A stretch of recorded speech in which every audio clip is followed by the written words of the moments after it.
नमस्कार दोस्तों, ये घटना उत्तर प्रदेश के अमरोहा जिले के एक गांव की है, जहां सुनीता नाम की एक 26 साल की लड़की मजबूरियों में घिरी हुई थी और परेशान थी, क्योंकि बाप का जो साया हट चुका था।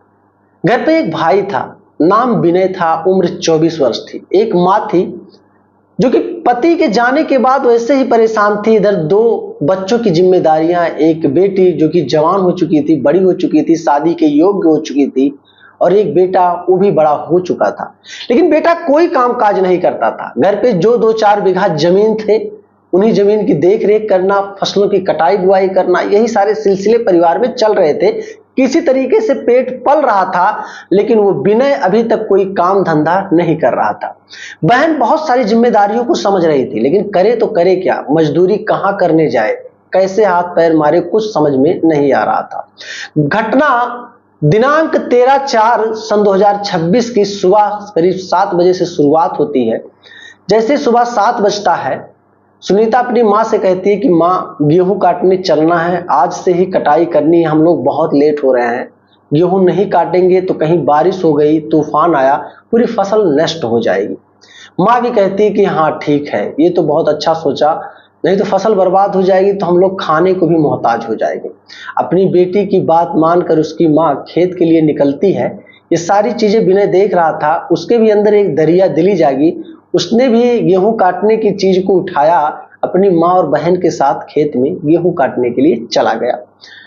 सुनीता और भाई विनय और माँ तीनों बैठकर गेहूं काट ही रहे थे। तकरीबन 3-3.5 घंटे गुजर गया कि विनय उठता है, थोड़ा सा पानी पीता है। पानी पीने के बाद अपनी बहन सुनीता से कहता है, नाराज मत होना, मैंने अपने एक दोस्त को टाइम दिया है, मुझे चौराहे पर उससे मिलने जाना है।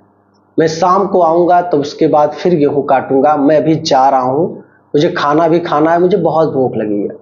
उसकी माँ ने कहा, बेटा ठीक है जाओ, कहीं इधर उधर देखो, कुछ करना मत, झगड़े झंझट मत करना, चुपचाप जाओ, काम निपटाकर फिर घर चले आना।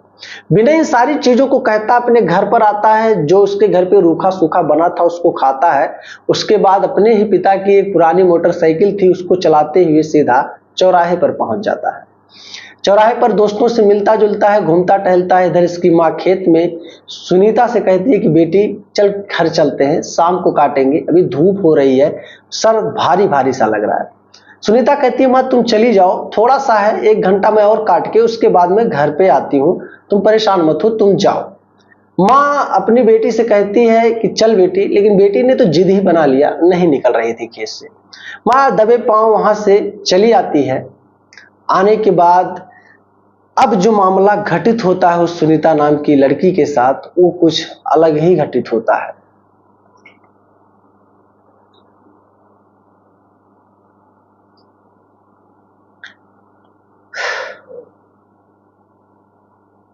दिन के 11 बजने के ऊपर हो चुके थे।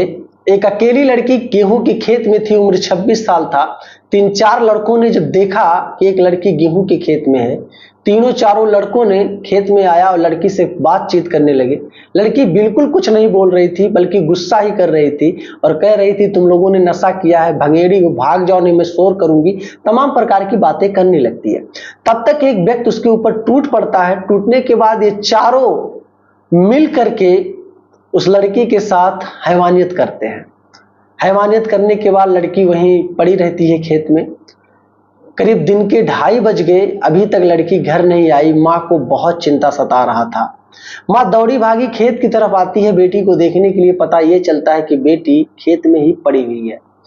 माँ के शोर पर गांव वाले इकट्ठा होते हैं। इकट्ठा होने के बाद पुलिस को सूचना करते हैं। पुलिस मौके पर पहुंचती है, लड़की को पहले हॉस्पिटल के लिए भेजती है। हॉस्पिटल में जब भेज देती है, पुलिस को कुछ समझ में नहीं आ रहा था, पूरे मामले की छानबीन करने में जुट जाती है। पुलिस छानबीन कर रही थी, लोगों की बयान गवाहियां ले रही थी। इधर विनय के पास तो कोई शब्द ही नहीं था, क्योंकि उसकी बहन के साथ इतना बड़ा घटना जो हो चुका था। अब विनय को समझ में नहीं आ रहा था। विनय मात्र 3 घंटों के अंदर पूरे मामले का पता लगा लेता है कि आखिर कौन थे वो लड़के, कैसे आए। सारी चीजों को पता लगाने के बाद विनय जाता है सिवान में ही। लड़के बैठकर आपस में बात कर रहे थे, नशा कर रहे थे, वहीं पर चारों की हत्या कर देता है, मार देता है, जान से खत्म कर देता है।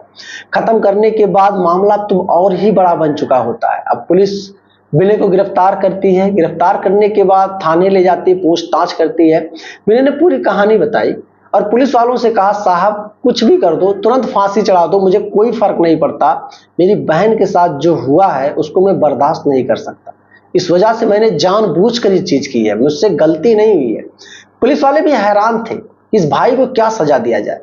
पुलिस वालों ने सीधा कहा कि देखो बेटा, हम समझ सकते हैं किसी की बहन बेटी के साथ या माँ के साथ अगर ऐसा होता है तो अपने गुस्से को कंट्रोल तो नहीं कर पाएगा, लेकिन जब तुम्हें कैदियों के बाद मुलजिमों के बारे में पता चला कि असली गुनहगार और मुलजिम कौन है, तो तुम्हें पुलिस को सूचना देना चाहिए था।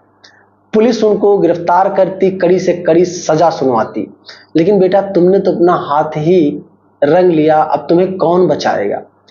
लड़के ने सीधा कहा, साहब मैं अगर आपको बताता तो आप बहुत करते, जेल की सलाखों के पीछे उन्हें डाल देते, उनका इनकाउंटर ना तो करते ना तो फांसी चढ़ाते, ये मुझे पता है, इसलिए मुझे जो सबसे सही चीज लगा मैंने वही किया। अब मेरी जो गलती होगी वो तो होगी, अब जज जो फैसला सुनाएगा वो सुनाएगा, जो हो मुझे मंजूर है। अब गांव में एक अलग ही तरह का माहौल बन चुका था कि एक 24 साल के लड़के ने कैसे 4 आदमियों को, 4 लड़कों को अकेले मार गिराया। विनय खुद परेशान था कि इस गुस्से में कैसे उससे इतना बड़ा कांड हो गया कि 4 लोगों को उसके अंदर मारने की इतनी बड़ी हिम्मत कहां से आ गई। इस सारी चीजों का जवाब विनय खुद ही नहीं दे पा रहा था, बस यही कह रहा था, घटना तो मैंने ही किया है, जो कुछ होना है हो जाए, मेरी बहन का आत्मा कहीं पे भी होगा उसको अब जरूर संतुष्टि मिल जाएगी। इधर उसकी बहन के ट्रीटमेंट चल ही रहे थे, बेहोशी की स्थिति में थी। 3 दिनों के बाद बहन भी इस दुनिया को छोड़कर चली गई। मामला कोर्ट में जाता है, जज के सामने सारी चीजें होती हैं। जज भी समझ नहीं पा रहा था कि क्या सजा सुनाया जाए। एक बार जज के भी दिमाग में यही चीजें चल रही थी कि कहीं ऐसा तो नहीं इसको छोड़ ही दिया जाए।